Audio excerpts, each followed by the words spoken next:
நீங்க பாருங்க சார், புருஷன் பொண்டாட்டிக்குள்ள ஏதோ தகராறு போல இருக்கு. அதை நினைச்சு காட்டுக்குள்ள போனவரு நெஞ்சு வலி வந்து இறந்துட்டாரு.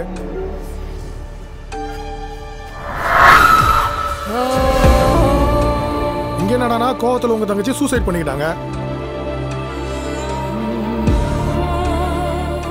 என் தங்கச்சி சாவு தற்கொலை இல்லை. இந்த மாதிரி வக்கீல் தான் உன் வேலையை கோர்ட்ல வச்சுக்கோ. என் தங்கச்சி தூக்கில் தொங்கின அதே நேரத்தில் அவளை வெளியில் பார்த்ததா சொன்னாங்க.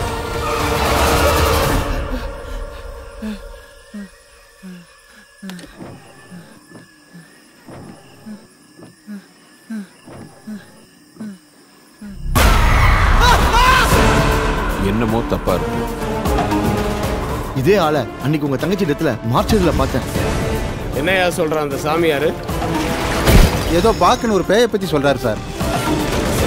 இது நைட்டு யாரு நம்ம சக்தி ரூம்ல ஒரு உருவத்தை பார்த்தோம். ஏதாவது செஞ்சு உங்க சக்தியால அந்த பாக்க கட்டுப்படுத்த வேண்டியது. ஏற்கனவே 2 உயிர் எடுத்ததுனால இப்போ பலமாயிடுச்சு. இனி மனித சக்தியால அது கட்டுப்படுத்தவே முடியாது. தெய்வ சக்தியால மட்டும்தான் காப்பாற்ற முடியும்.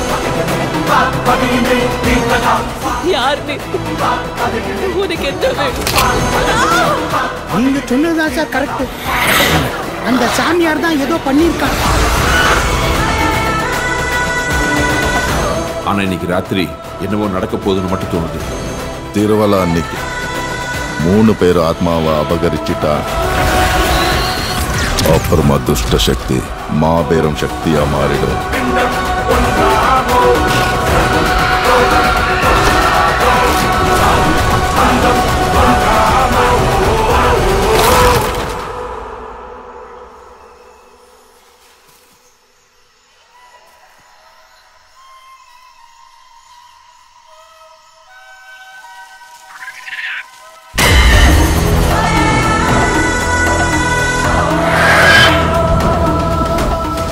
டீமை வச்சு ஈ கூட ஓட்ட முடியாது. எங்கிருந்து பேய் ஓட்டுறது? ஆமா, இந்த பேய் பேர் என்ன சொன்னீங்க?